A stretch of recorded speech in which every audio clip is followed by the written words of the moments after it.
the Dream.Us. I'm the Director of Scholar Programs and College Programs, and I have two of my colleagues with me today for this orientation.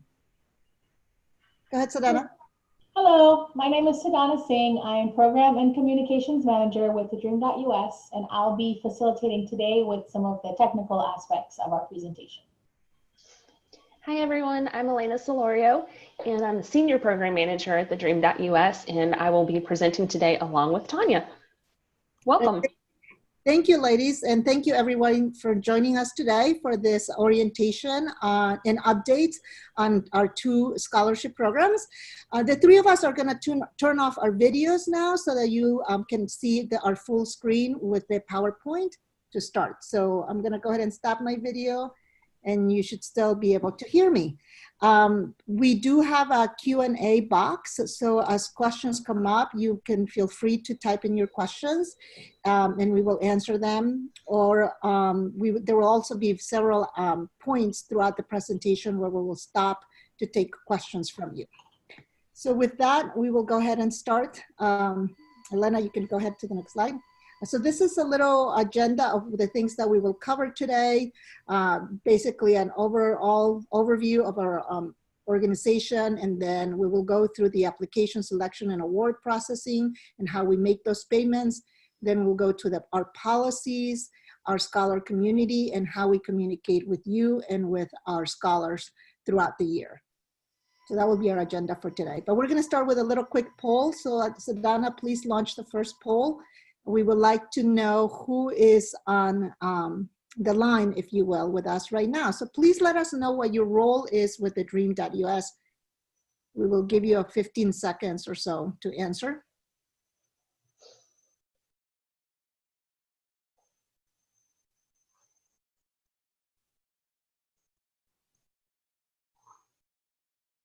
Okay, a couple more seconds. Those who have not voted yet, please do so. Okay, let's go ahead and close the poll, Sadhana, and it looks like great. We have many scholar advisors and a nice mix of other people who play a role with our scholarships, and that helps us know how deep we should go into different information. And then we do one more poll, and that will be the last one for this presentation. So in the second poll, Sadhana, go ahead and launch it. And let us know how long you've been in this role. And this will give us an idea of how familiar you might be with the Dream.Us.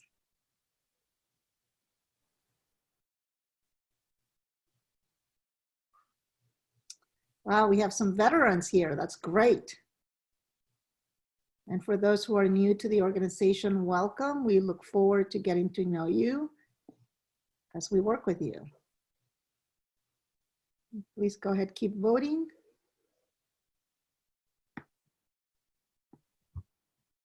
Okay, let's go ahead and close the poll. That gives us a good idea that most of you have been with us for more than 2 years, and some are new.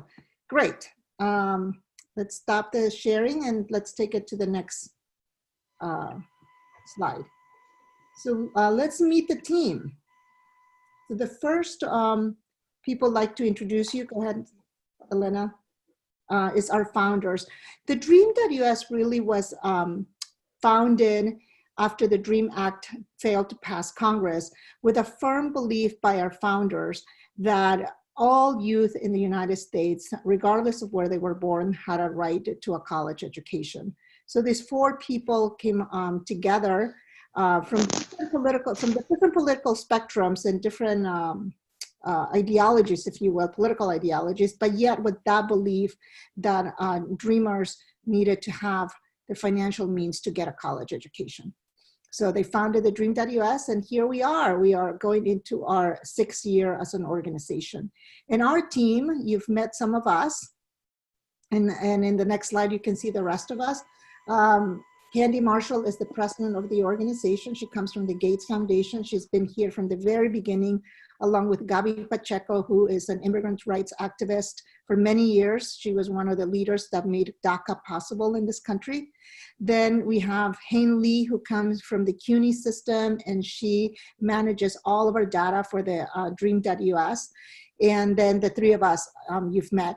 And the last organization that we all need to be familiar with is ISTS. They are our scholarship management and customer care. And we have two women, Michelle and Liddy Claire there, who work at the ISTS and helped us manage the scholarship application process and the payments to the universities. So that's our team. We're a virtual team. We're throughout the country.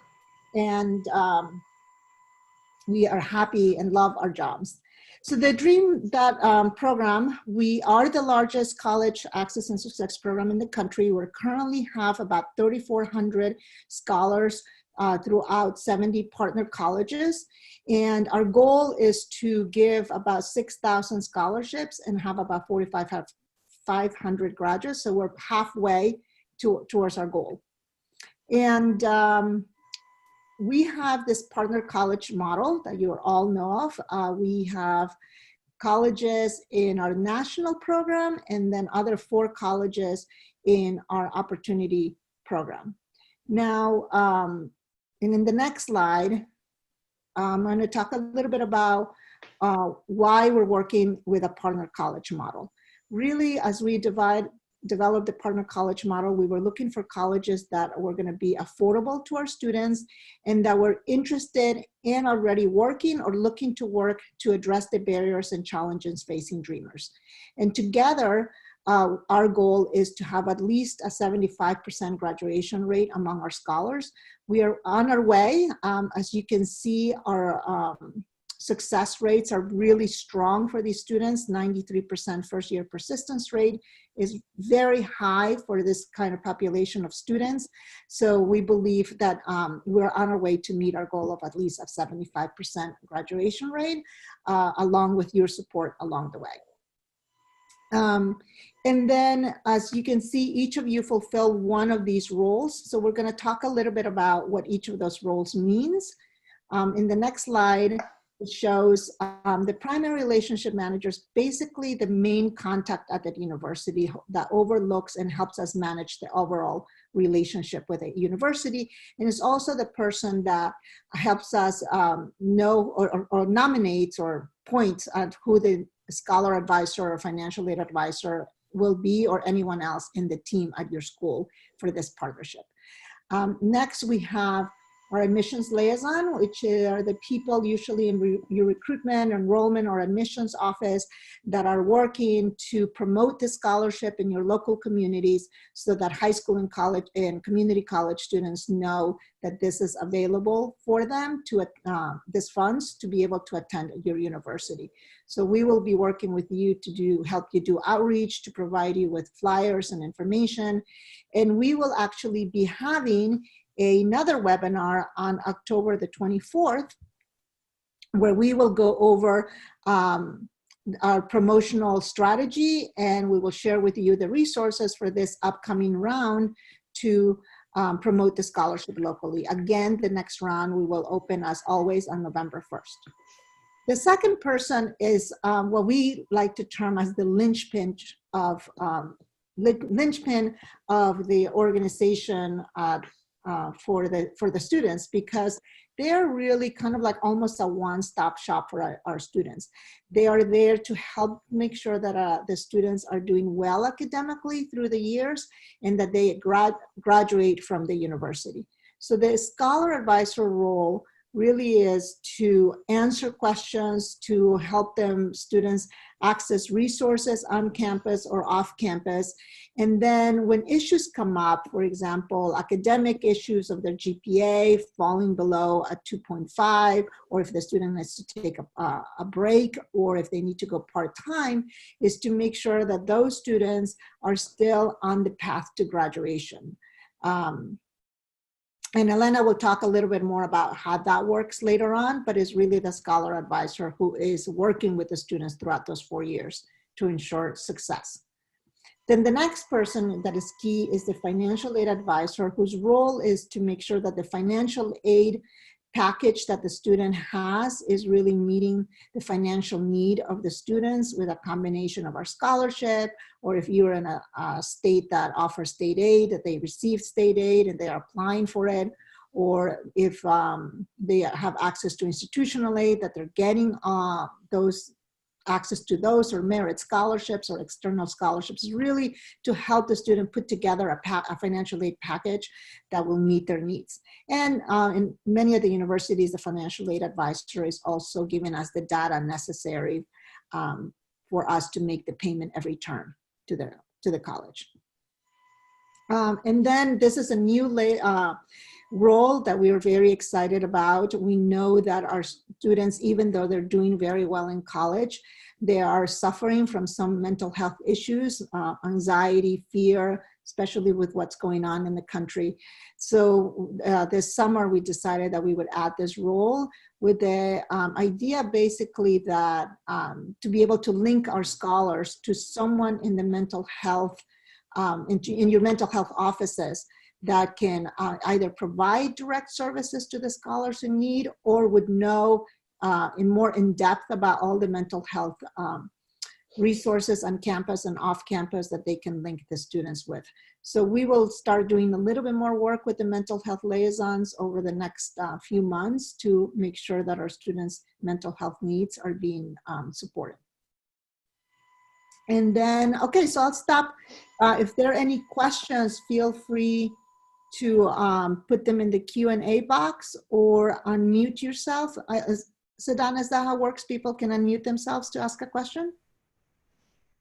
No, they can simply type in the Q&A box and we'll see all the questions. Okay, got it. All right, so I don't see any questions yet, but feel free to start typing them in if you wish. And then if I see any, I will read them aloud and I will answer it so everybody can hear your questions. Okay, so moving on, I'm turning it over to Elena, who's going to start talking about this scholarship itself. All right, so we're going to go ahead and get started here. And just to give a quick update, I'm going to cover the national program first, since we only have 4 schools that partner on the opportunity side of things. So if anyone from those 4 schools happens to be on the webinar right now, we will do that at the very end. So if you want to stick around for that information, feel free to do so, because we do have just a little bit to go over. It would probably only take an additional 5 minutes maybe to kind of go over the information on national, or on opportunity. But to get started with national, there are 2 types of awards that we do offer within the national program. The first is for high school graduates, so anyone looking to seek an associate's or a bachelor's degree, and then our community college graduates. So those who have earned their community college degree and are wanting to continue on for their bachelor's. Each of the awards for this is up to $29,000 for tuition and fees. And we'll get into a little bit more about the awards later on. Now, to go over the eligibility criteria, we just have a couple of pieces highlighted. Mainly it's just either a difference between those that would be applying as a first-time college student, so the high school graduates, or those that are applying as the community college graduate. And then immigration is what I'm really going to talk about in just a minute. But for our high school graduates, we're looking for students who have a GPA of 2.5 or greater. On the community college side of things, it's those who are graduating community college with a GPA of 3.0 or greater. We ask that both applicant pools have not attended a 4-year university. If they have already been enrolled in a 4-year university or a bachelor's program, they are ineligible. But for our high school graduates, we do allow them to already have had some community college experience. And as long as they have not earned more than 21 credits at the community college level outside of dual enrollment AP courses that transfer in, they are still eligible to apply as a high school graduate.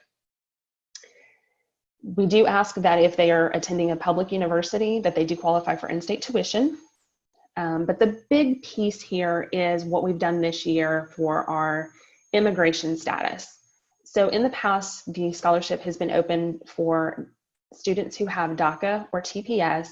And then the last 2 years, we had opened it up for those that qualified for DACA, but were unable to apply once it was rescinded.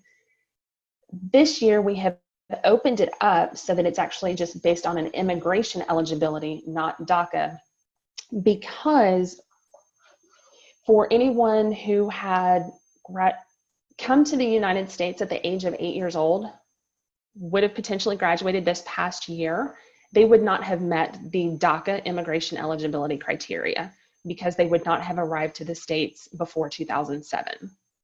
So what we have done this year is we're opening it up to include anyone who came to the US before the age of 16.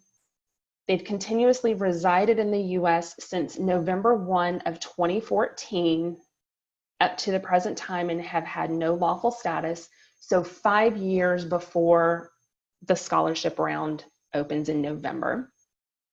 They're currently in high school or have graduated from a US high school, or they've obtained a GED from a US program. And then the last piece is that they've not been convicted of a felony, significant misdemeanor, or 3 or more other misdemeanors in categories that would have disqualified them under the DACA program, as well as not posing a threat to national security. So that's our big update this year as far as the eligibility. And now we're going to go ahead and head on over to the timeline real quick. So as Tanya mentioned, both rounds for National and Opportunity will launch on November 1. The National application will close on February 27th, and then late in April is when we will notify the scholars if they have been awarded the scholarship or not. Now, here's kind of where it comes into a little bit about what you are looking for in the applicants. So based on an average of the last 3 rounds, we've realized it really takes a cohort of at least 7 to 10 scholars. And the way you get there is with at least 90 applications started where somebody has selected that they want to attend your school.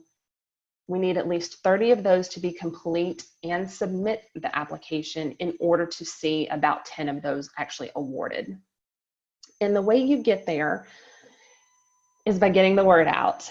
So we have the ability to download flyers off of our website. You can link our scholarship on your school's website, post it in social media, host fairs and workshops, as well as applicant outreach.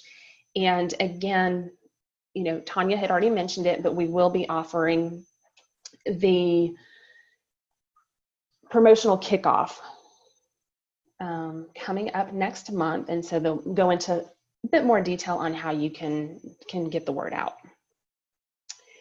Now on to the application overview. And what's key here is it's a very, very easy application. It's straightforward, it's simple. We do have a couple of sections that we kind of want to mention. We do focus on home responsibilities for our scholars because we want them to get credit for that. We know that not all of our scholars have the ability to volunteer or engage in community service, and by letting us know what they're doing at home allows us to give them additional credit for that. Also, just to let you know, we do not collect DACA or TPS documentation, nor do we collect the applicant's addresses. Financial information is all self-reported, but we do let the scholar or the applicants know that we do have the ability to come back and request documentation if we feel it's necessary. But the most important here of the application really is the essays. We mentioned to the applicants that they really should spend the bulk of their time on the essays, give their stories, let other people read it, give them critiques so that when it comes back and it actually goes through the selection process, their essays are as powerful as they can be. Right, there's only a couple of supporting documents that the applicants will have to upload to the application, and it is based on which award type they are applying for as to what's going to be required. transcripts are always required, whether it be the high school transcript or a community college transcript.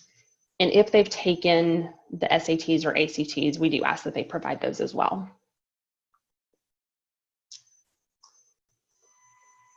All right, and then just to give a quick update on the selection timeline.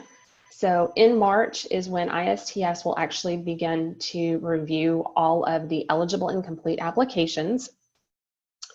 From there, we determine a round of finalists. Those finalists are then sent to an independent selection committee.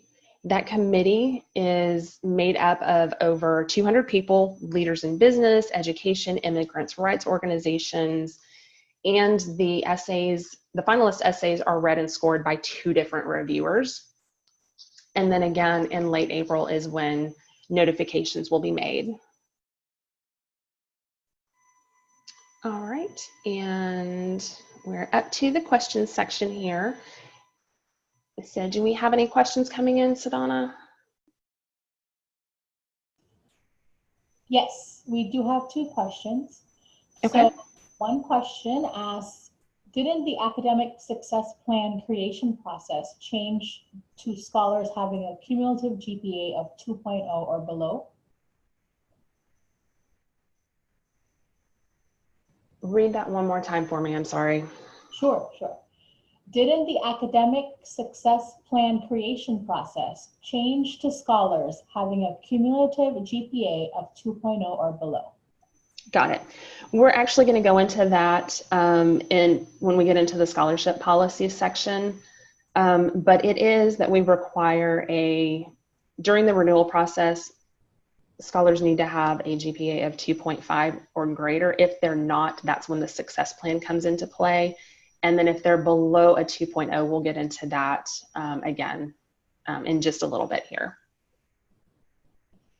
All right, one more question. Just to clarify, dual enrollment will not hurt them. Texas has started a lot of dual enrollment programs, and students are coming in with 25 to 40 hours at the point of graduation. As long as they are coming in as part of a dual enrollment program, it will not hurt them.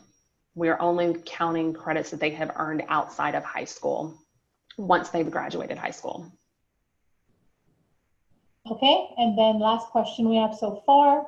Are both of the scholarships only available to new students, or can continuing students apply? Continuing students, if they have received the scholarship, do not need to reapply. They have a renewal process that they will go through every summer, and we'll get into that as well. But I think the question might be, if you're currently enrolled in college and are not our scholar, then you may not apply. You cannot be in college at a 4-year school and apply for our scholarship. And a couple of other things is that if the details of our new eligibility requirements around immigration can be found on our website. So Donna has shared the link in your chat box and also in the Q&A box to the new immigration criteria. So you could use that link or just go to our website and look for the new eligibility criteria, and all the details are there. And yes, we will share this presentation via the chat box right now. I can do that in a minute to share that. Okay, so I think that's it for questions right now. Okay, and we are going to go ahead and get into the awards and how that process looks.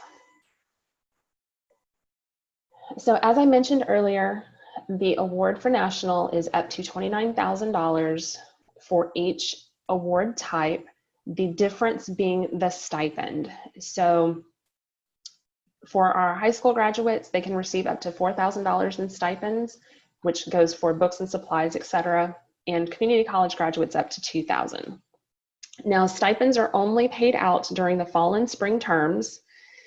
We ask that the PC decide how they're going to administer paying out the stipend and to clearly communicate that with scholars so they know what to expect.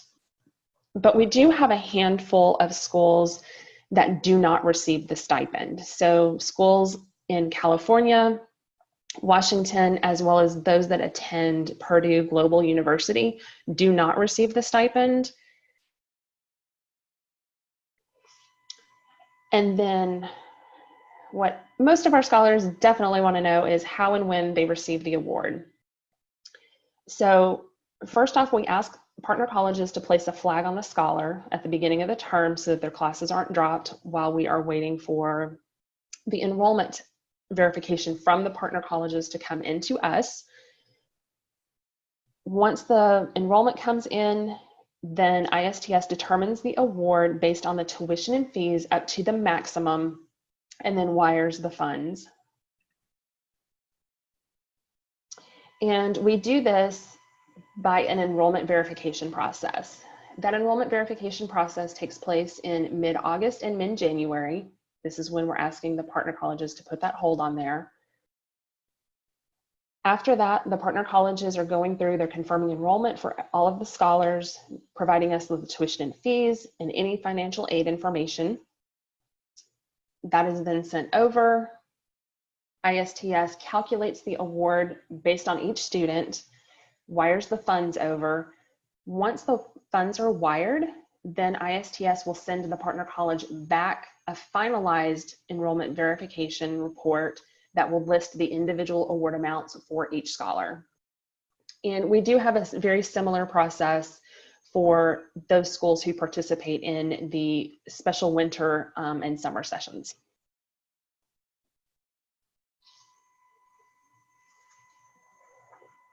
All right, now how the award is determined.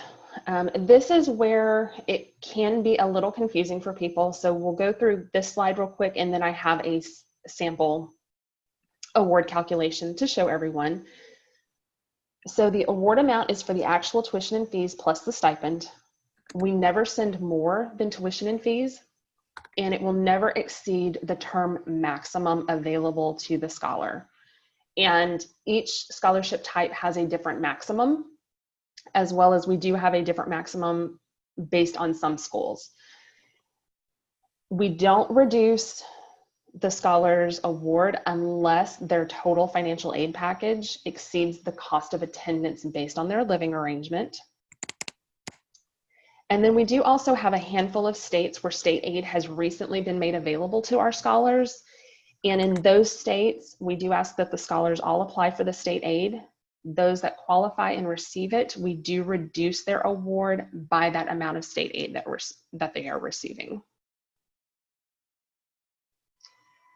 All right, and just to show you a sample calculation here, I'm actually going to start with the living on campus and the off-campus piece here, just because it's a little bit easier to show you.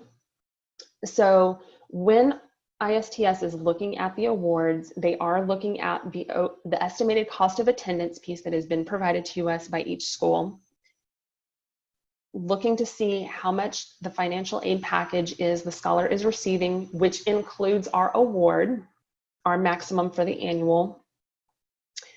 Then we're looking at their unmet need. If the scholar has an unmet need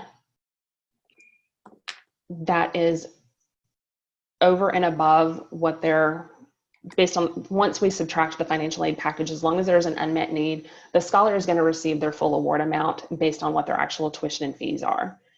So in the one there in the middle, you can see their actual tuition and fees for the term is a little over $2,500. So that is what their award amount will be, plus the stipend, to give them a total award of just over $3,000. The example on the end, the tuition and fees are more than the maximum allowed for the scholarship type. So their total award amount is the $36.35. Sorry, that should actually be $36.25. They get the stipend, and the maximum award that they can receive per term is the $41.25. The one that's a little bit more complicated is the very first one there, where it's living with parents. In this instance, their financial aid package is more than their cost of attendance. So what happens in this case is whatever the overage is deducted from their overall maximum for the year, and then we split that into two. So in this instance, their maximum would have been $41.25, which included the stipend. We reduced that, and so their overall term award that they would receive would be the $24.11.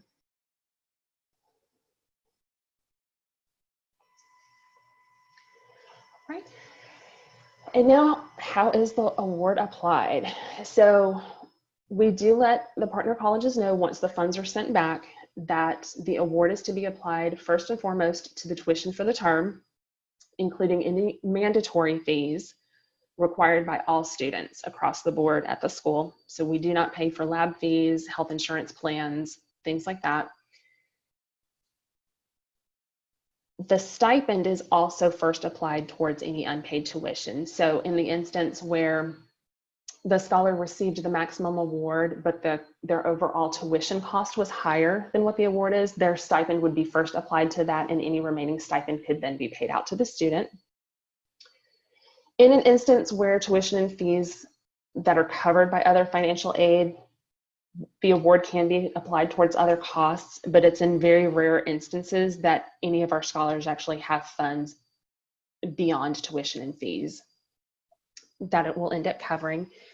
We cannot use the award for costs incurred before the scholar received our award and anything that does not count towards their degree, so including remedial and developmental courses.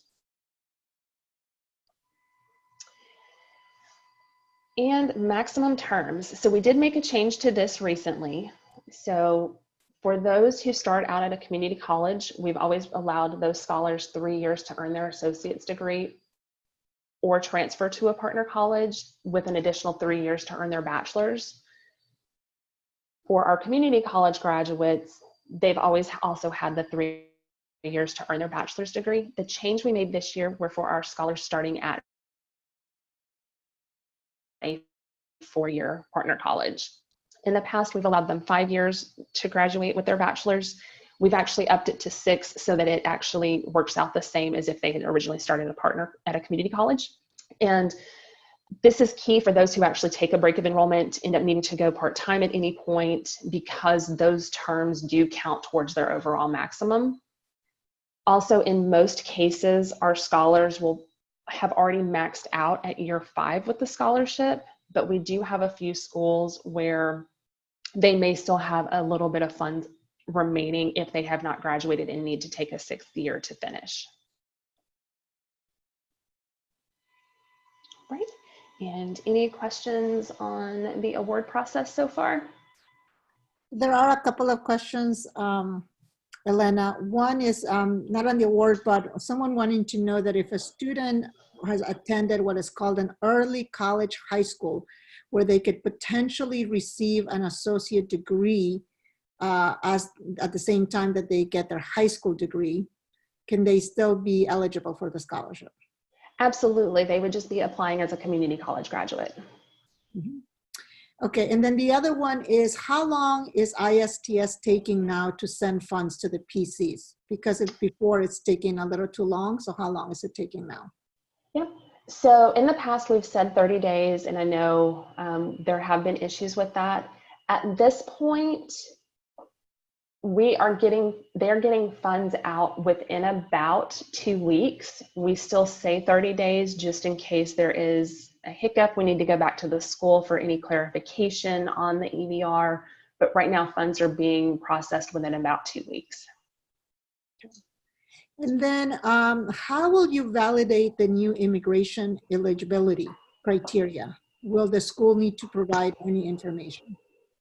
No, the only thing that the school would need to provide for us is, and this happens in very rare instances, is we have had some applicants apply not realizing that they actually don't meet the eligibility criteria because they are actual US citizens. They're just not either reading the questions correctly or don't understand it. So if the school does happen to see that we have awarded somebody and they are a US citizen, if they can just let us know so that we can reach back out to the scholar, we would appreciate it. Otherwise, there's nothing else that the school needs to do. And then when you say the amount of the scholarship is deducted by the amount of the financial aid, Do you mean deducted from the cost of attendance, or do you mean deducted from the tuition and fees only? Sorry, it is deducted from the tuition and fees only, because we only pay tuition and fees, but we want to be able to look at the overall cost of attendance in order to make sure we're giving scholars as much money as possible up to the cost of tuition and fees. Okay. All right, let's keep going and we'll take more questions later.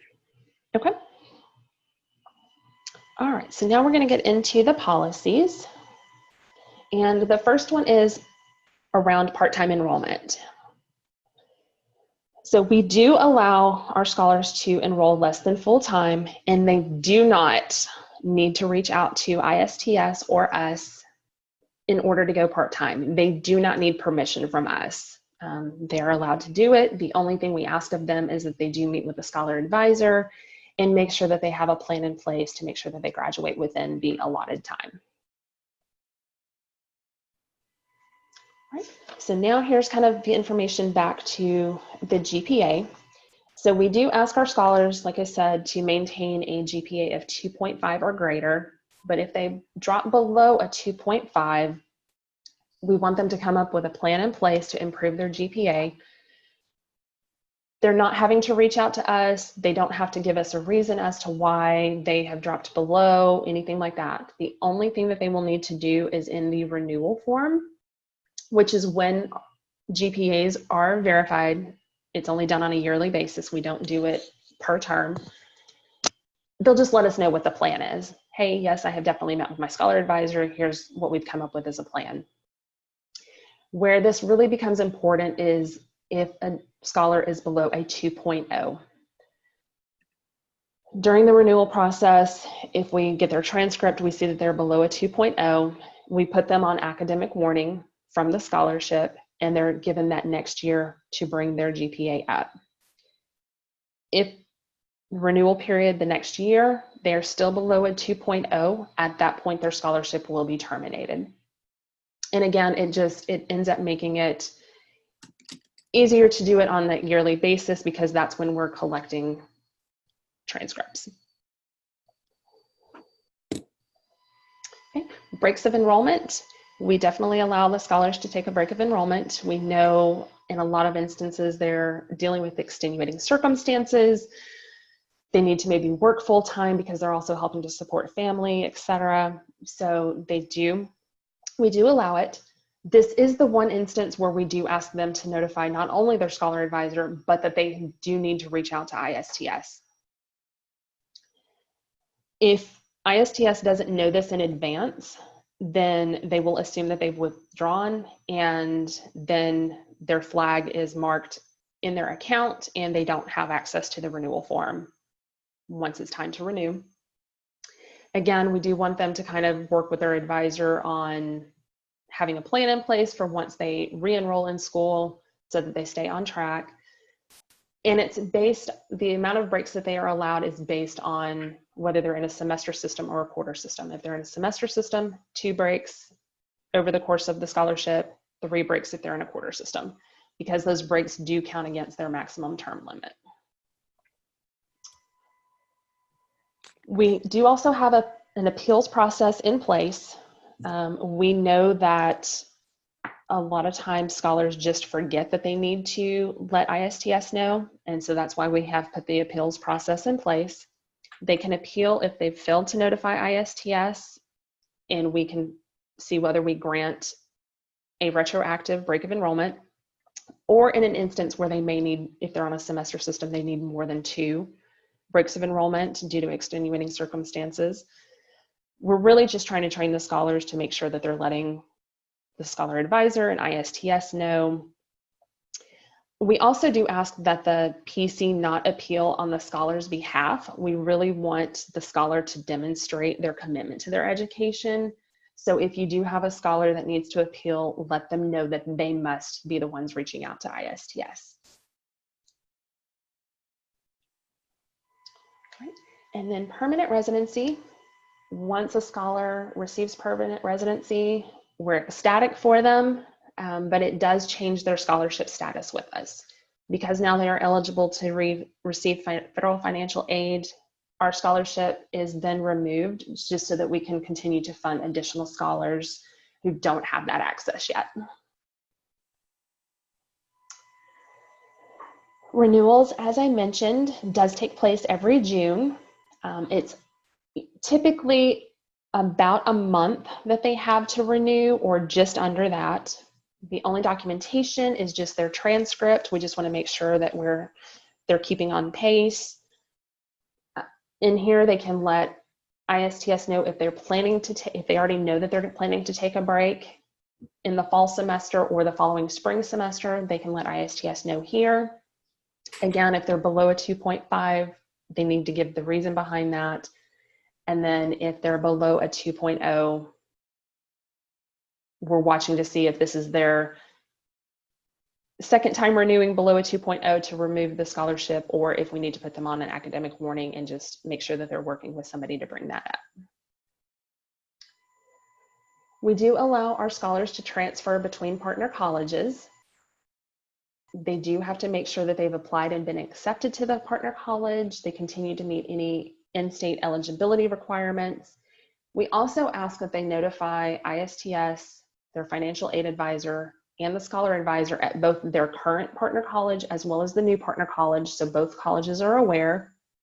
And their reason for letting ISTS know is so that we can make sure that their transfer school is updated in the system correctly.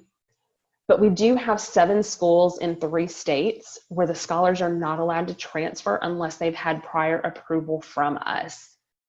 The reason being is these schools help to close a significant gap between our award and their overall tuition and fees.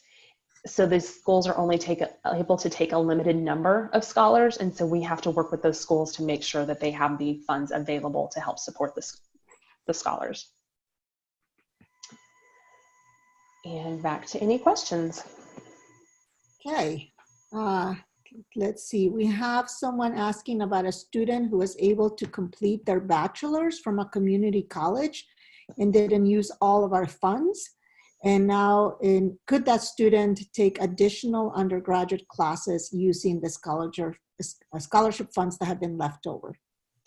No, unfortunately, once they have graduated, the funds do go back into our overall scholarship pool so that we can continue to fund additional scholars.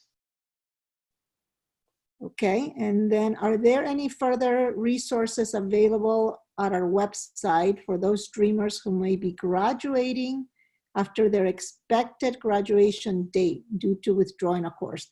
Yes, if you go to our website, there's a section for resources where we list links to other scholarship programs. If a student gets an installment plan with a university and makes a payment, once the funds arrive, does the student get reimbursed? Yes, they should be reimbursed. Okay. What happens if the scholar is not following their plan to raise their GPA? It really comes into play when they're below a 2.0. So if they have not done anything to bring their grades above, or their GPA above a 2.0, they're ultimately going to lose the scholarship. If they're at a 2.0, 2.01, as long as they're staying above that 2.0, they're not going to lose the scholarship. And then can a scholar transfer from a community college to a 4-year college before they finish their associates? They can, yes. Great. I think that's all the questions I see so far. Sadana has put in the chat box a link to our program guide, because all the policies we're discussing are also in our program guide. So you can use that link to download that too. Okay, and with that, let's go forward, Elena. All right, so it looks like we're actually turning it back over to you, Tanya. Okay, so we're going to talk a little bit about our scholar community, how we work with our scholars, and then about how we communicate with you and our scholars too. So as an FYI, we have a very strong private community of scholars on Facebook. Our scholars provide each other with a lot of resources and support, and it's a very active community. And all scholars are invited to join when they receive our scholarship, so that the students get a lot of support from each other via that community. Next, we provide a variety of services to our scholars. Right now, we're launching a video series where we're sending one video per week for our scholars on a variety of issues, from career pathways to mental health to motivational stories from some of our alum to the scholars. We also, from time to time, do webinars on different topics for our scholars. And as you probably know, last spring we launched a mental wellness advocate who was providing services to scholars who called her for mental health issues. And so that was going very well. That's had to stop for a couple of weeks because the current wellness advocate had to leave for personal reasons, but we just hired a new one. So we should be announcing who the new wellness advocate will be sometime next week. But students will have access to this person for one-on-one support. And then when that advocate realizes or it makes sense for them to refer them to the mental health liaison, and they will do so if the student needs further follow-up. So we do that. We've also do a lot of text messaging with our scholars, and also on Facebook with motivational quotes or motivational messages. And then the other thing we've launched is what we're calling Career Connections. We have and are in the middle of developing partnership with a small number of businesses and organizations that can provide internships and jobs to our students. And we are beginning to have info sessions, online info sessions for our students. For example, later today, Bank of America is going to be doing an info session for our scholars because Bank of America is interested in this population of students to hire them into their internship program that eventually can lead to full-time jobs upon graduation. So that we will continue to do those. We will share the announcements to these type of info sessions in the PC Weekly that we hope you're all receiving, so that you are aware of the opportunities that we are providing the scholars, and to help us promote that and let the scholars know that they can attend these info sessions that will be running throughout the school year. We have one coming up with Teach for America next month, with National Grid, which is an energy company, next week. So this will be rolling out. We've also developed a couple of employment guides. We have a guide for employers to let them know how they can hire DACA and TPS students, and also a guide for our scholars on what their rights are as they're going through job hunting and interviews and all of that. So we have those resources, those guides also on our website. And I believe we have shared them in the PC Weekly too. And then we also provide an alumni network community that we launched last year, that now that we have enough alumni, and all of those students that have graduated have been invited to join. And we will also be inviting all the seniors sometime this fall, sometime in November. They will receive an email from us asking them to join the alumni network community. And that's also an online private platform that is more career development oriented. So that's the other thing. So how we communicate, first with our scholars. I know that sometimes scholars come to you with questions regarding the scholarship, and you might not know the answers, which makes sense because you don't run the scholarship on a daily basis. But they do have this 5 different area or sources where they can go for information. One is their scholar portal. If they go and sign in with ISDS, it will take them to their scholar portal, and in that they will be able to see how much money they have left over their award, if they have taken breaks in enrollment, and they can also see when it was the last payment that was made to the college and the amount. So that some of that basic but very important information they can find on their portal. They can also go to our Scholar Hub on our website. The same way that we have a hub for the colleges, we also have a hub for our scholars. There's a lot of noise in the background. I don't know if anyone got. If you can mute yourself, there's a lot of noise in the background. Okay, so there's a Scholar Hub where the students can download the scholarship program guide. They can find resources on scholarships, mental health. They can find the directory of all of our scholar advisors and financial aid advisors at their college so they know who you are. And then obviously the scholarship program guide is the first place that the students should be going to when they have questions about policies. If they're wondering what happens if I want to go part-time, or what if I want to transfer, or what if I'm getting my green card, or what's going to happen, that's all in the scholarship program guide that students can download from their Scholar Hub. And then they can also call ISTS or email them. And then finally, there's the Facebook community where scholars help each other out. So they're all the sources for them. And then for you, the first thing is you're also the same scholarship program guide, which can be found in your PC Hub. And it's the link that Sedana just put in the chat box. Is the same scholarship program guide that the students receive with all our policies.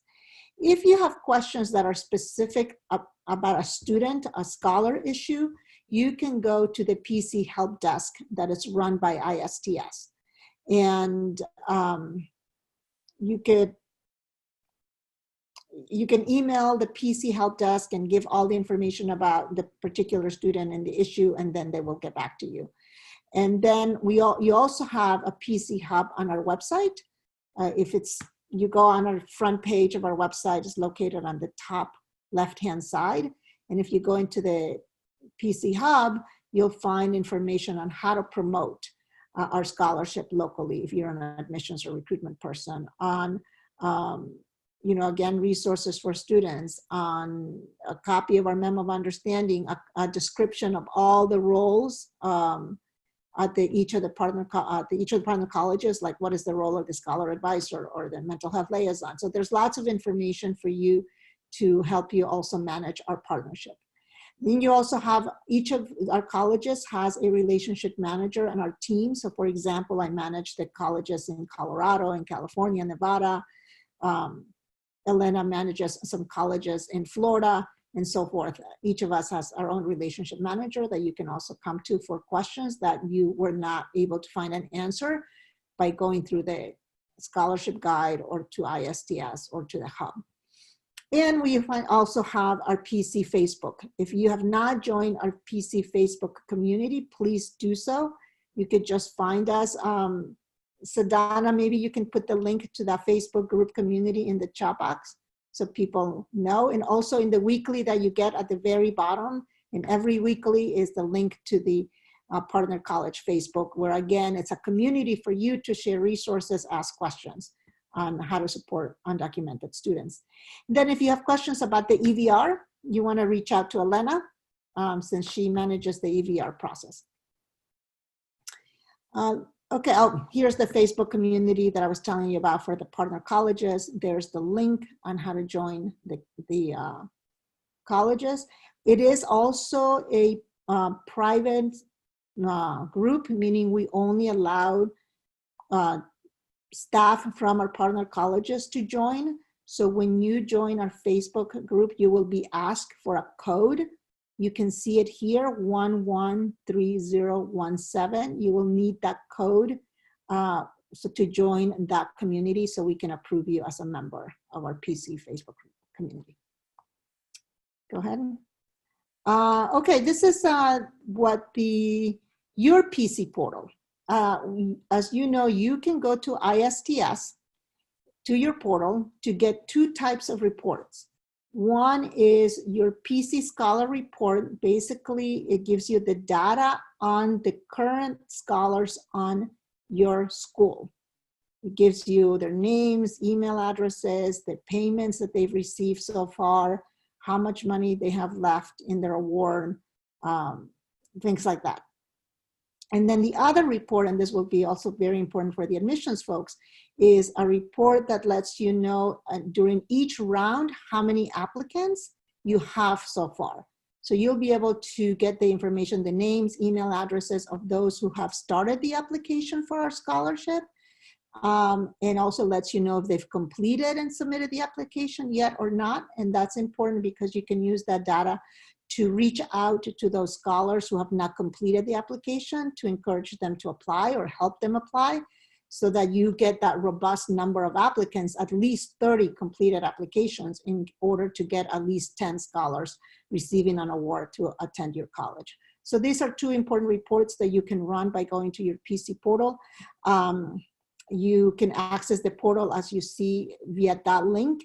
And all of you should have a username, a password, and a report key. You will need all those three pieces of information in order to run those reports and access your data. If you don't have them, reach out to ISTS to get the information on that. And if for some reason that's not working, you can also reach out to your relationship manager. And as you know, we have been sending every Wednesday, you get a PC weekly that lets you know things that you must do, and then other must knows, and any other information that we share with also with our scholars. We have, are adding a section labeled FYI emails to scholars, so that you know also how we're communicating with our scholars. So I hope that all of you are receiving our PC weekly. If you are not, please check your spam or junk folders and put the sender as a safe sender. And if you're not receiving, even if you go check in your junk and you don't see it anywhere, please let us know. Let either your relationship manager or Sadhana know that you're not receiving the PC weekly. But this is how we will communicate with you. All right, any other questions? Let's see. All right, someone just asked, where do I get the list of scholars at my school? I think I just went over that. Is by going to your PC portal at ISTS and running your PC scholar report. That's how you do it. If you have issues, call ISTS, please, or your relationship manager. Areas on the career information, can you please include PCs? Yes, we are going to start including in the PC weekly a little section on the emails we send to scholars. So for example, the PC weekly that was sent yesterday, at the very bottom, it had links to the 3 emails that we sent scholars about the upcoming info sessions for Bank of America, for National Grid, and someone else I can't remember right now. So it will be part of your PC weekly.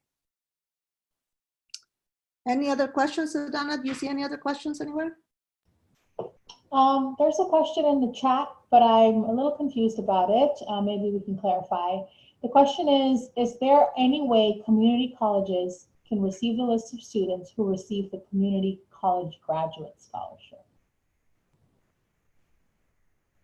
So, and this is from Mona. I don't know if you want to clarify what you mean, Mona. I think what she might, is this for recruitment purposes? I think she might be asking, can we know? Mona, you could either email me that question, or Elena, or if you want to retype it again. Oh, there you go. We have students that are not scholars, but apply to the National Scholarship.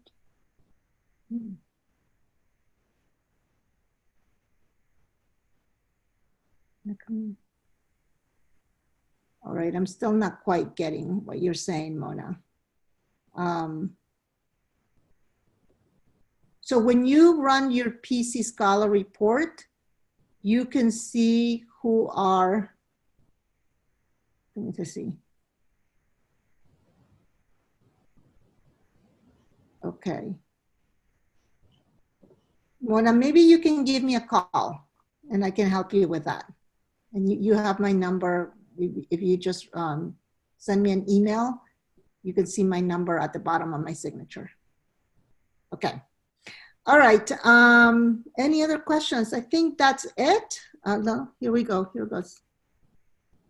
How do you know who is your relationship manager? Good question. So it's on the graphic that was part of the presentation.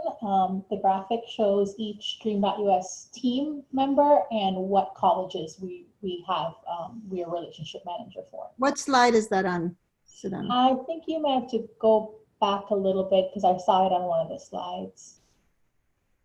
Maybe you can, okay, well, Elena's looking at that. I'll look at the next question. So that one right there, the third little blurb is your relationship manager. So it's all of us are listed there and which states we cover. Okay. So maybe that person can let us know what state you're in. Or email any one of us, Elena, me, or you, or Sedona, and we can let you know. Yep.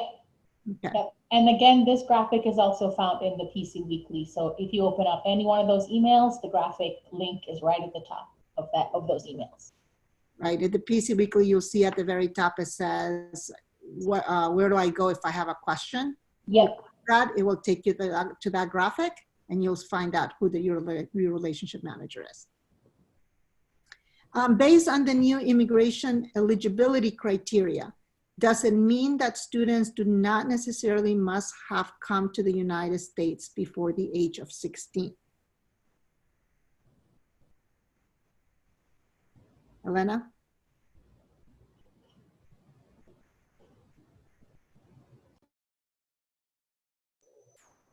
Elena, you might be muted. I was having an issue trying to get it to unmute. Thank you, Sedona.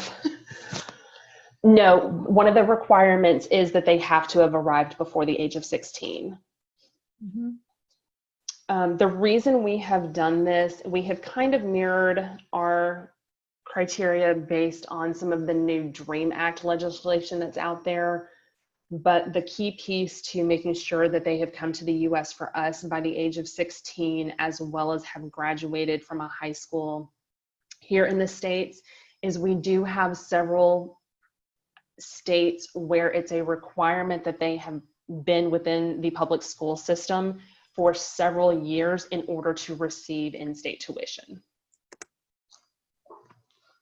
Okay. Yes, if you need to make an update on our directory, please email your relationship manager what the update is, and we will make the update for you. Okay, so I think thank you so much, everyone, for attending today. If you are a partner college that offers the Opportunity Scholarship or that participates in the Opportunity Scholarship, you can stay on. We will spend another 3 or 4 minutes just going over some policies for that program. Otherwise, thank you so much for joining. I've shared the PowerPoint deck to this presentation in the chat box. We will also share it in the next PC Weekly, so you have it. Thank you, everyone. Goodbye, and Opportunity Colleges, stay on. We'll start in about 15 seconds to let others leave if they need to.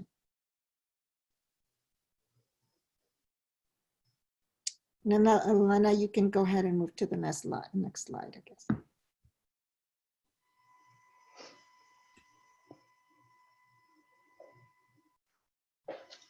All right, so for those of you that are still sticking around to hear about Opportunity and what that's going to look like this year, we are down to it being available to Dreamers in 13 locked out states now, since we've had a couple that have recently taken on and allowed for in-state tuition, which is awesome. And we are partnering with 4 different colleges. So colleges in Connecticut, DC, Delaware, and Tennessee. The scholarship does allow for tuition and fees, on-campus housing, and meals, since scholars living in one of the 13 states listed here on the left-hand side would be moving from their home state to attend school elsewhere. And it is for up to $80,000 for a bachelor's degree. Eligibility criteria, we do ask, a little different here, that our applicants have graduated or will graduate with a GPA of 2.8 or higher. they have to live in and have graduated from or will graduate from a high school in one of those 13 locked out states by the end of the 1920-20 academic year. If they graduated from a high school in one of those locked out states but no longer live in that state, unfortunately, they are ineligible. So they have to still live there and have graduated from the school in that state. They cannot have been previously enrolled in a four-year institution or a bachelor's degree program.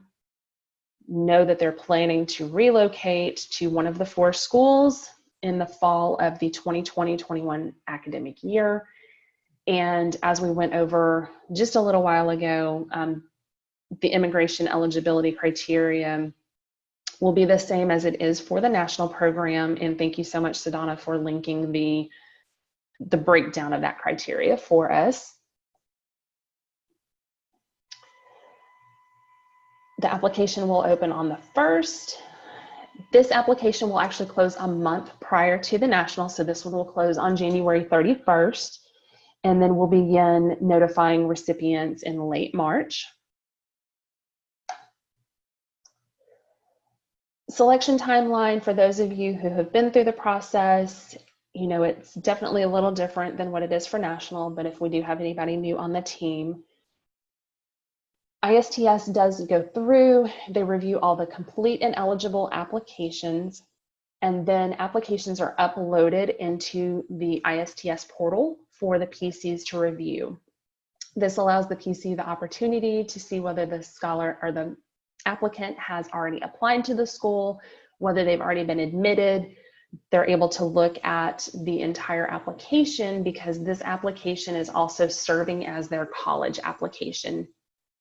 So the school gets the chance to see everything, and then they in turn let us know based on a ranking of everyone in their list who they will accept, if there's alternates that they will accept if a first tier doesn't end up accepting the scholarship, and then those that they will not accept.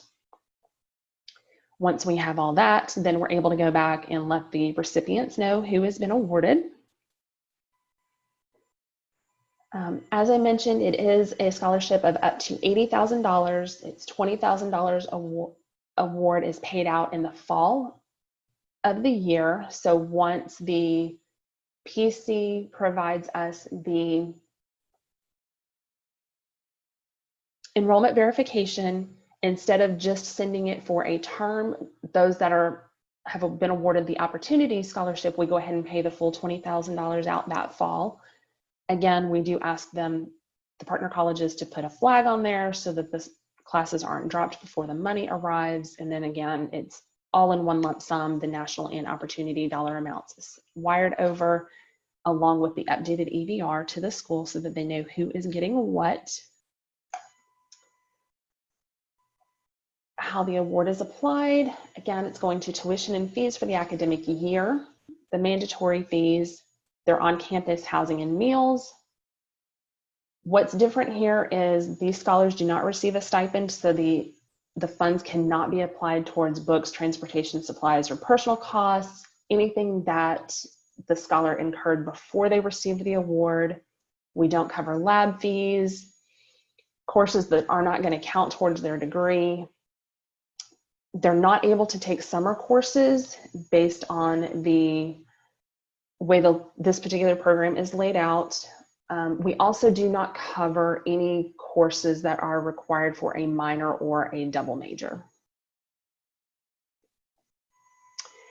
And that is it. The only other difference that I will point out based on some of the program guidelines that we went over, there is a difference if a scholar who has the opportunity scholarship were to receive permanent residency. Because they made the commitment, they moved out of state, they're attending your school, they are still eligible to receive the scholarship.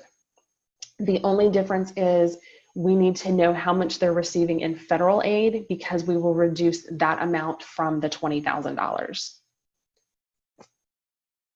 And that's pretty much it. So does anybody have any questions as it relates to the opportunity program?